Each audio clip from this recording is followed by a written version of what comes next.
Cela fait des semaines que vous m'envoyez des messages en me disant que l'une des séries dont on va parler aujourd'hui est l'une des plus addictives que vous ayez vues de votre vie. Eh bien, je suis d'accord avec vous. Salut à tous, ici Reg. Aujourd'hui, nous allons parler de 4 séries différentes, dont une qui est évidemment concernée par le titre de la vidéo. Comme d'habitude, il n'y aura pas de spoiler concernant ces séries. Ce sont des séries qui sont sorties récemment, que j'ai vues, et c'est des critiques rapides de 2-3 minutes à chaque fois, que je fais lorsque j'ai pas le temps de critiquer la série en temps et en heure pour une critique à chaud. Ou d'après moi, elle n'en vaut pas forcément le détour. 4 séries aujourd'hui, ma préférée à la fin de la vidéo, et vous allez voir lesquelles je vous conseille aujourd'hui ou pas du tout. Mais avant de commencer cette vidéo, j'aimerais comme d'habitude remercier le partenaire officiel de celle-ci, CyberGhost VPN et ses 38 millions d'utilisateurs et presque 5 sur 5 sur Trustpilot. Vous le savez, nos bibliothèques streaming sont parmi les moins intéressantes du monde entier. On a beaucoup moins de films et même de séries parfois que tous les pays du monde. Parfois, vous cherchez un film, voir s'il est disponible en streaming chez nous, mais il ne l'est pas. Par contre, il est chez nos voisins belges, par exemple, ou suisses, ou même outre-Atlantique, les Canadiens, qui eux ont la VOSTFR et même la VF pour ceux que ça intéresse, et un catalogue bien plus fourni, bien plus colossal, soyons honnêtes, avec tous les films qui sortent régulièrement, des gros films comme Les Gardiens Galaxy 3 par exemple qui est déjà disponible, La Petite Sirène qui sera disponible début septembre, ou alors même des films indépendants dont vous ne savez pas forcément l'existence mais qui sont bien plus présents partout sur toutes les autres plateformes de streaming. On est vraiment désavantagé par ça, vous allez vraiment découvrir un monde de cinéma différent. De même pour le sport, plein de sports différents sont disponibles comme des courses automobiles en direct chez nos voisins. Et pour les gros consommateurs de YouTube comme moi, YouTube Premium d'après moi est essentiel aujourd'hui. Prenez un VPN en Inde, en Argentine et vous l'avez pour beaucoup moins cher. Vous serez bien plus en sécurité qu'un VPN sur la Wi-Fi de l'université, la bibliothèque ou de l'hôtel. Vous pouvez partager un compte avec 7 personnes au total. C'est disponible sur tous vos appareils préférés. Tout le monde peut l'utiliser. En quelques clics, c'est fait. Vraiment, c'est super simple. Vous pouvez essayer par vous-même car vous êtes satisfait ou remboursé sous 45 jours et vous avez une assistance technique en français 24h7. Utilisez le lien dans la description, dans le compte épinglé afin de vous abonner à CyberGhost VPN et bénéficier de 83% de réduction plus 4 mois gratuits. Foncez sur l'offre. La première série dont j'ai envie de parler aujourd'hui s'appelle Hijack, qui raconte l'histoire d'un avion qui est pris d'otage, qui est donc hijacké. C'est là qu'un négociateur hors pair va devoir négocier avec les terroristes afin de sauver tout le monde à bord. Hijack a quand même pas mal fait parler d'elle, je trouve, ces dernières semaines sur les réseaux sociaux. Je la regardais épisode par épisode chaque semaine. Malheureusement, la série s'est achevée lorsque j'étais en vacances, alors que j'avais prévu d'en faire une critique à chaud. Mais je l'ai vue, c'est une série avec Idris Elba dans le rôle principal et sur Apple TV+.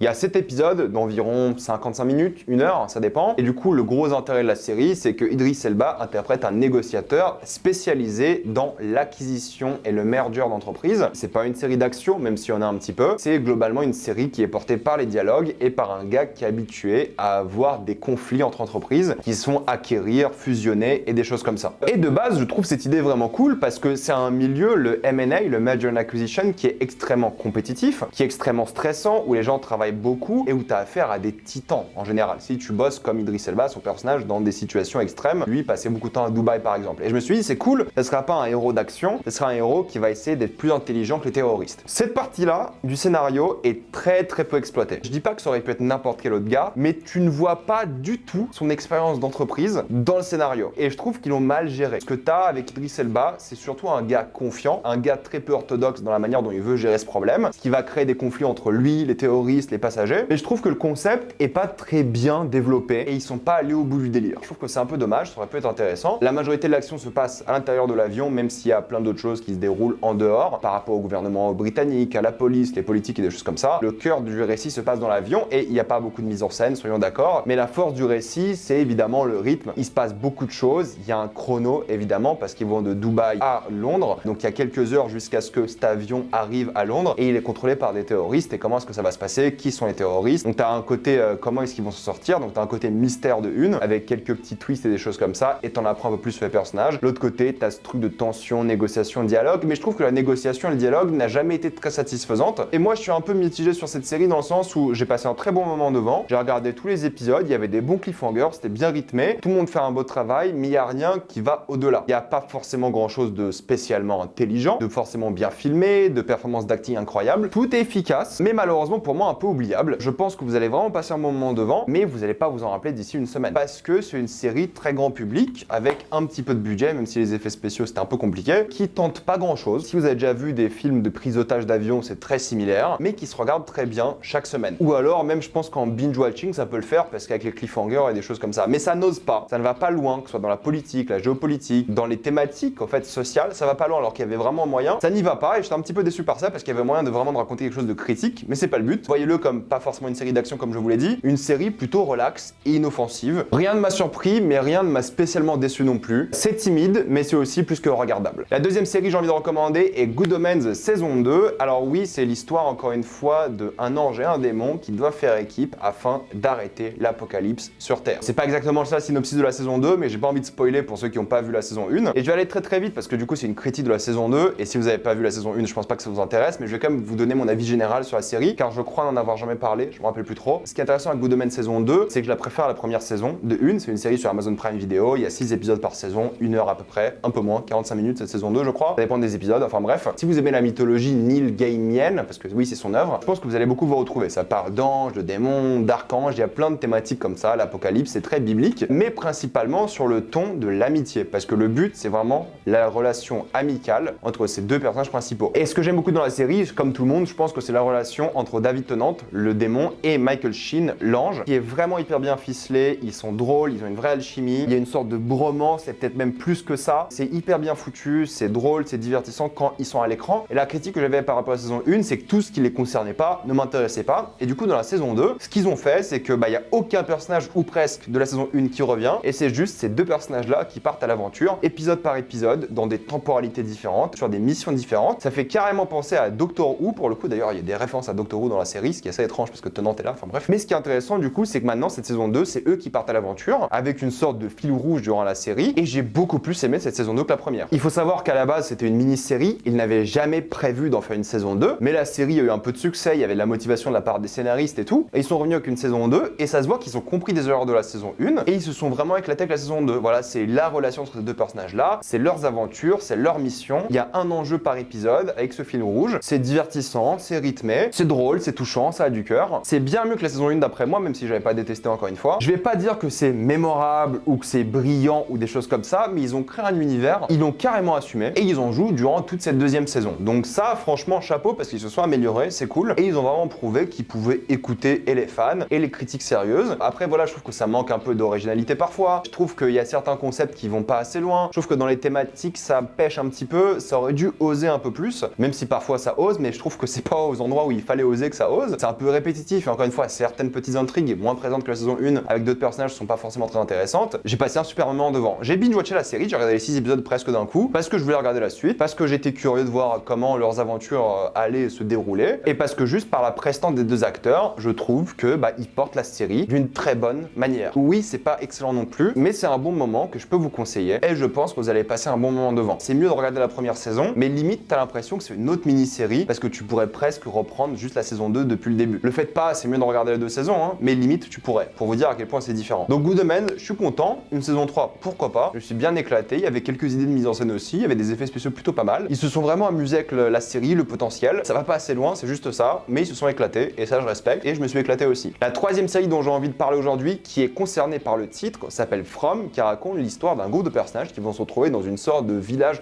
un peu abandonné au milieu des États-Unis. C'est là qu'ils vont se rendre compte que durant la nuit, dans ce village, des créatures avec une forme humaine viennent tuer tous les humains qui ne sont pas à l'intérieur de maisons. C'est la série que vous m'avez énormément conseillé sur les réseaux sociaux ces dernières semaines, derniers mois. J'ai regardé les 2 premières saisons de From. Oui, c'est une série extrêmement addictive. C'est une série disponible sur Paramount+, ou alors sur Canal si vous avez Canal et Paramount. Que dire sur From? Alors écoutez, il faut savoir que la première saison est très Lostienne. Il y a d'ailleurs l'un des acteurs de Lost qui a 60 ans. Je suis désolé, mais je le voyais beaucoup plus jeune, donc bravo à lui. Il avait 40 ans dans Lost. Bref, peu importe, l'idée est qu'il est de retour, cet acteur-là, dans une série qui ressemble beaucoup à Lost. Un mystère, des gens perdus dans une ville qu'ils ne peuvent pas quitter, ou village pour le coup. Village à l'américaine avec un diner, un bar, des choses comme ça, vous avez compris, des vieux bâtiments mormons presque. Ces créatures qui viennent et ils essaient de trouver l'origine de ces créatures. Ils essaient de trouver un moyen de quitter la ville. Et la première saison, je l'ai binge-watché. C'est une saison horrifique durant les premiers épisodes. C'est hyper gore à certains moments, il y a des vraies boucheries. C'est ça pendant quelques épisodes. Et je dirais même pendant la première saison, avec des morts tragiques, avec du sexe, des choses comme ça. Je me suis dit, putain, en fait, c'est une série mature, qui assume, qui va au bout des choses. C'est dingue, en fait, comme concept. Vous savez, cette scène dans The Road, j'imaginais que la série allait aller dans cette direction. Et plus t'avances dans la saison 1, plus ça va dans le fantastique, et plus ça s'écarte des thématiques sérieuses, sombres, qui étaient familiales, qui étaient crues, qui étaient violentes, violente, qui était horrifique, et j'ai bouffé la saison 1. Et la saison 2, je vous jure, c'est pour moi l'un des plus gros glow down que j'ai vu d'une série récemment. J'ai été tellement moins investi, parce qu'au fait, c'est tombé dans le problème que j'ai toujours avec ce genre de série, qui ne l'assument pas. Ils assument pas le mystère, du coup ils font tourner les spectateurs en rond, et les personnages aussi. Ils ajoutent des intrigues qui n'ont pas forcément d'importance, là où la saison 1 avait des intrigues hyper importantes en lien avec le mystère, mais en même temps que les personnages, et c'était cru et violent. La saison 2, on dirait une autre série. J'exagère un petit peu, hein, mais il y a beaucoup moins de violence, beaucoup moins d'horreur, beaucoup moins flippant, et il y a des nouveaux personnages qui arrivent. Et quand je dis qu'il y a des nouveaux personnages, c'est qu'il y a littéralement un bus qui arrive. Donc quand t'as un bus de personnages qui arrive, moi j'ai senti le truc arriver, je me suis dit ok, là ce qui va se passer, c'est qu'ils vont plus rien avancer dans l'intrigue, et ils vont se concentrer sur de nouveaux personnages. En fait, tu viens tout juste de finir la saison 1, où là ils avancent sur l'intrigue, et la saison 2, ils repartent un peu à zéro. Non pas qu'ils ont oublié ce qui se passait dans la saison 1 et il n'y a pas des nouvelles choses, mais ça tourne tellement en rond, et il y a tellement peu de révélations, là où la saison 1, ça avançait tout le temps, constamment. Là, t'as l'impression que la saison 2, ils devaient faire 10 épisodes. Ils avaient peut-être du contenu pour en écrire 6, mais ils ont dû écrire 10 pour en faire 10. Et ça m'a grave déçu, et je trouve que la série m'a beaucoup perdu dans cette saison 2. J'avais plus du tout le côté binge-watching, j'étais plus du tout accro. La saison 1, je l'ai bouffée, je me suis dit putain, la surprise de l'année, trop bien. La saison 2, je suis désolé, elle a un cran en dessous, elle perd un peu de son dynamisme. Il y a encore quelques révélations, et je trouve un très bon cliffhanger qui me donne envie de voir la saison 3, mais on est dans le syndrome un peu de Walking Dead. Vous savez, il se passe rien pendant un moment, puis bam, cliffhanger à l'épisode 4, puis un dernier au dernier épisode ou l'avant-dernier, et comme ça, les spectateurs ont hâte de voir la suite, et ça, je n'aime pas. Une bonne série, ça avance constamment, ça ne s'arrête pas, ça ne tourne pas en rond, et là, il y a beaucoup moins de monstres, beaucoup moins de créatures. Je leur fais confiance sur l'univers qu'ils ont créé, ils ajoutent plein de choses, et je pense qu'ils ont plutôt bien compris ce qu'ils font, mais dans le rythme, dans les personnages, ils auraient jamais dû ajouter ce bus. Bref, il y a plein de choses pour moi qui ont ralenti la série, là où il y avait moyen de la faire très très bien, qu'elle avance vite, plein de révélations, qu'on avance dans le mystère. Elle s'est beaucoup perdue et je me suis beaucoup ennuyé. Et honnêtement, bah oui, j'ai du mal à la recommander autant que j'aurais aimé. C'est pas un mauvais moment, mais la saison 1 à la 2, pour moi, il y a une vraie baisse de qualité et j'étais vraiment déçu. Mais ceci étant dit, je vous conseille quand même les 3 séries que j'ai citées aujourd'hui. C'est pas du très haut niveau, mais c'est pas mal. Par contre, la 4e et dernière série que j'ai citée aujourd'hui, je triche énormément parce que je vais pas en faire une critique ici. Je l'ai déjà faite sur la chaîne. C'est la série De Bear. J'ai sorti ma vidéo cette semaine. Si vous m'avez fait confiance pour Ted Lasso, pour Succession, la propagande de Bear commence aujourd'hui sur ma chaîne et sur mes réseaux. Pourquoi vous devez regarder la première et deuxième saison de Bear qui est disponible sur Disney+.